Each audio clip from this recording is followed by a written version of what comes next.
But even in a time trial, if you do too many spikes, burn too many matches, too much power spikes, we're talking here. If you ride power that's too above, you're going to build the lactate up in your body, and eventually that's going to accumulate. So you actually can't ride properly at some point. Your heart rate's going to go through the red zone, and all of a sudden you can't push the pedals, even though you are as fit as possible. You are going to put yourself into the zone where you basically can't pedal properly, even though you want to. You're mentally prepared to do it, but once lactate, that's a physiological thing that you can't.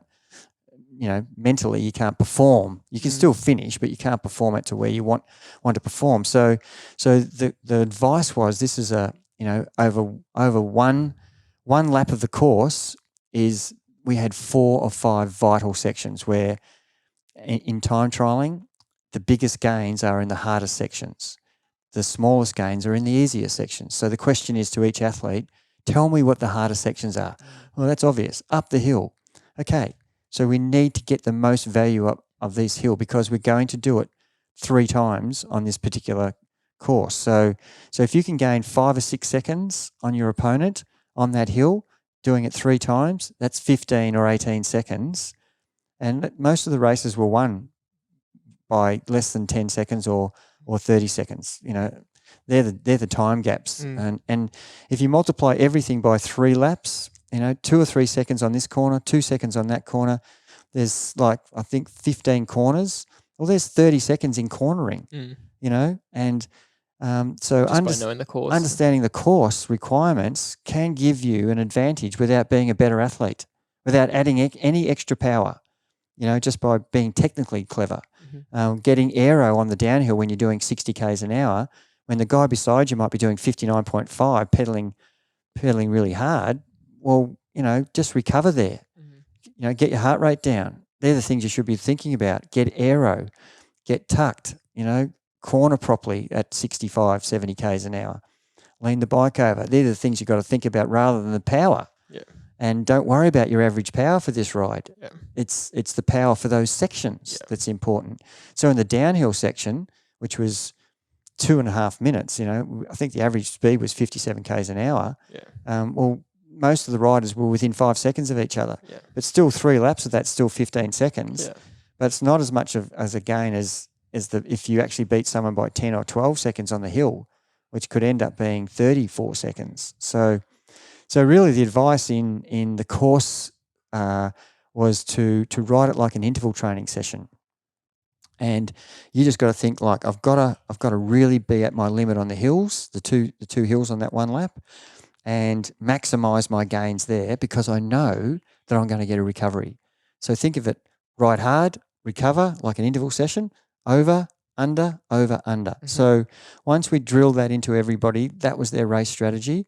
And the only thing you worry about is they're going to go too hard on the hill. So that's the next thing you talk about is what's the optimum number for time? Because it was a 2 minute, between a 1:55 and a 2:30 hill, and you have to do that 3 times. Plus there was a hill before it. It was a 1:30 or something at the same power, 110 to 115%. That's the range. I'm saying you can't afford to go over 115% here. On the last lap you can because you've got one to go and you know that this is the last hard hill and it's pretty much downhill except for the last section of the course, which is uphill again. But knowing all these details, knowing when to do your effort harder, it's so technical on that course. And I'm sure there were lots of riders who just were probably equally as good as our riders, but they hadn't planned the strategy of how to attack that course. And it was, no other time trial courses like that. We do time trial races everywhere. And, the only other course is Kew Boulevard in Melbourne where it's basically just rolling hills and it's a series of intervals, over, recover, over, recover.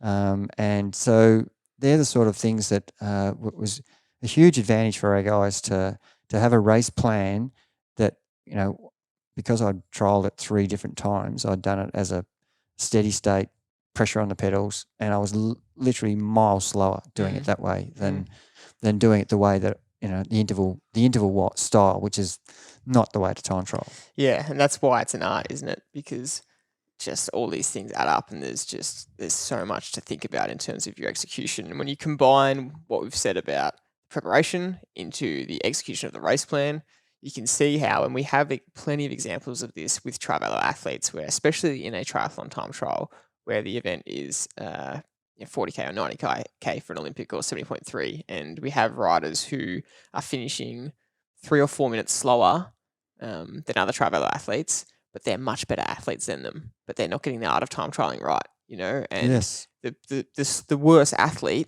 is executing better across in terms of this evenness, and in terms of their preparation, in terms of knowing the course, in terms of their bike fit, and it's resulting in a faster time. Even though we've just seen this play out so many times throughout the years, where worse athletes are smashing better athletes, and that just proves to me how much of an art it is, and how much is you have to take this stuff seriously.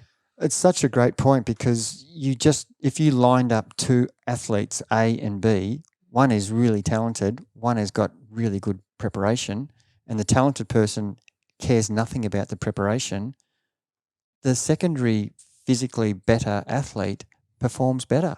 It's 99 out of 100, unless I was actually talking about it on the ride today. There's so many examples of people who, because they're so fit, they get away with making mistakes in road races because of their superior fitness.